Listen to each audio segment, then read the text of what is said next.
Matteo De Monte in 2 ore e 40 primi e 5 secondi si è aggiudicato la 50ª edizione della Coppa Fratelli Granzotto dedicata alla categoria Juniores. 106 chilometri il percorso, i famosi 5 passaggi con partenza e arrivo a Corno di Rosazzo, 5 volte il Gran Premio della Montagna del Colle di Santa Caterina di Rosazzo e soprattutto poi nell'ultimo giro anche lo scollinamento su Rotars. Come detto, gara tattica, corsa controllata, alla fine volatone finale. Sentire la voce dei protagonisti. Sì, come dicevo prima, soddisfatto di tutto, soddisfatto di queste volate, del grande lavoro di squadra che c'è stato sul finale. La gara è stata complicata, tutta la gara sono anche in salita, sono riuscito a tenere duro sull'ultima e sono riuscito a eccellere. Possiamo dire che è stata una gara tattica, almeno da quello che si è visto in corsa. Sì, un grazie speciale va a tutta la squadra che come sempre riusciamo a organizzarci al meglio per il finale. E adesso si lavora già per la prossima, no? Si lavora e vedremo adesso. Si è appena conclusa la gara del trofeo, anzi della Coppa Dino Diego Granzotto. Abbiamo qui l'organizzatore, un po' il patron Giovanni Capanera, che ha ereditato da Dino Granzotto questa passione, non solo per dire che ancora una volta tutto è andato all'arrivo con il traguardo giusto. Sì, in effetti alla fin fine, nonostante le problematiche che ci sono state, è stata una settimana di passione questa settimana qua.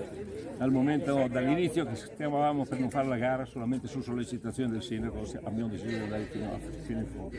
Problemi stamattina, ma vedo che è venuto anche il sole, praticamente il tutto è andato bene. La manifestazione da quest'anno, come si chiama, è stata chiamata Coppa Fratelli Granzotto, dedicata ai 4 fratelli, Diego, Dino, Berto e Luigino.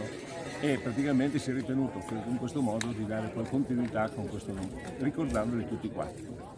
La gara l'ha vinta un bravo ragazzo fra altre cose. Io penso che per il prossimo anno sarà di rivedere un po' l'organizzazione in partenza, ma è una gara che si riproporrà senz'altro, perché la passione di Corno di Rosazzo verso questa gara è indescrivibile, dico sinceramente. Certo. Abbiamo lavorato da matti questa settimana, però siamo riusciti.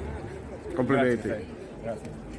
Signor Sindaco, alla fine tutto è andato in porto secondo programma. Sicuramente la cosa importante era che nessuno si facesse male e questo mi risulta non sia successo niente, quindi la gara è andata bene. Poi 50 anni di gara dei fratelli Granzotto, prima un Granzotto, poi anche purtroppo il compianto Dino, che è stato anche presidente storico della società ciclistica di Corno, quindi un grande vanto per l'amministrazione comunale continuare a patrocinare, continuare anche ad aiutare la società per organizzare questo bellissimo evento. Poi quando sono venuto a sapere che nel 2018 questa gara l'ha vinta Jonathan Milan, ancora più orgoglioso, ancora più contento. Infatti ho fatto gli auguri al vincitore di seguire le orme di Jonathan, ma non solo a lui, perché magari qualcuno oggi si è ritirato che potrebbe avere la stessa grande carriera. Ma come dico sempre, lo sport è veicolo di crescita dei giovani, perché qua si parla di ragazzi giovani, juniores, e di conseguenza